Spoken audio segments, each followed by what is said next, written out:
Yain Pearce, Le songe de Scipion. Sautel est un prêtre archéologue.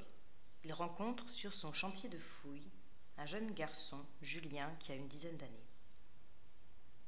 Tu vois, reprit Sautel, un exemple du travail d'un archéologue. La mosaïque que tu aimes tant. Regarde près du bec. Qu'est-ce que tu vois? Un pansement? S'empressa de répondre Julien. C'est le mot juste, en effet. C'était la villa d'un homme riche. Un homme très riche, je suppose. La mosaïque est un travail italien du IIIe siècle. Les diverses pierres ont été apportées des quatre coins de l'Empire. La villa a soudain été détruite, au Ve siècle, je suppose. Et au milieu de la mosaïque, centrale du vestibule, il y a un affreux pansement. Un endroit usé a été recouvert de ciment. Qu'est-ce que tu en déduis? Julien fixa la mosaïque, un instant furieux qu'on parle de l'oiseau de cette manière froide et détachée, qu'on en montre les imperfections et les défauts de façon si technique. Il secoua la tête. Le propriétaire à court d'argent n'avait pas les moyens d'importer de nouvelles pierres pour effectuer une réparation invisible, parce qu'il ne pouvait pas payer les ouvriers, s'il en restait, poursuivit Sautel. La villa tombait en ruine. Les champs étaient en friche, car il n'y avait plus d'ouvriers agricoles.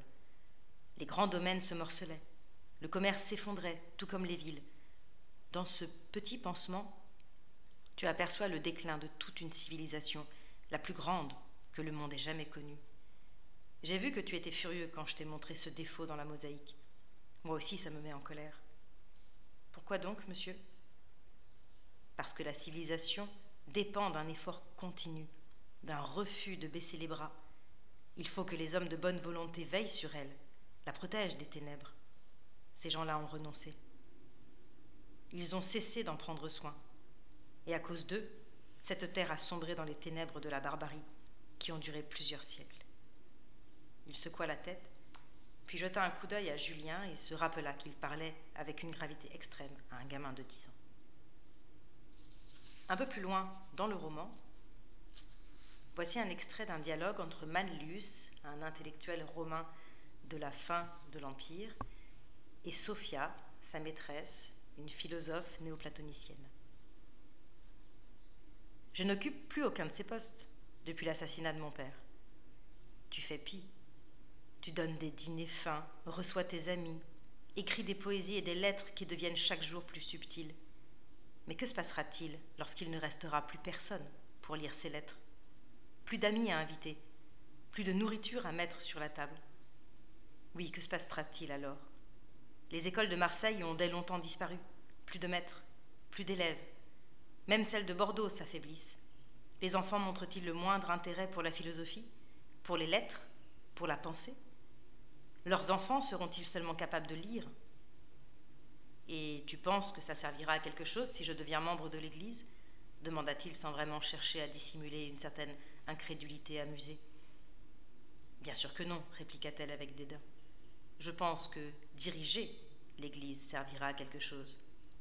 Quand bien même cela ne servirait à rien, la culture mourra au moins avec un ami à son chevet et non abandonnée dans un fossé.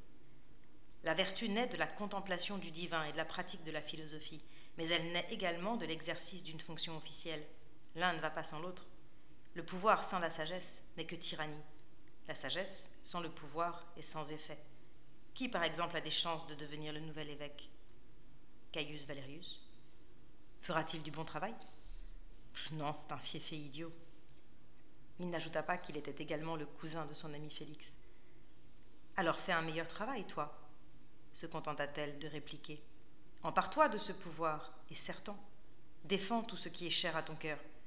Utilise ton adresse, ton intelligence. Peut-on arrêter Euric? À défaut, tempérer son emprise, la freiner? Peut-être. Peut-être, répéta-t-elle.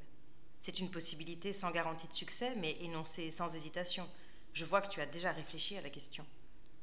Bien sûr, je vois une possibilité. Et cependant, tu laisses courir les choses? Tu devrais avoir honte.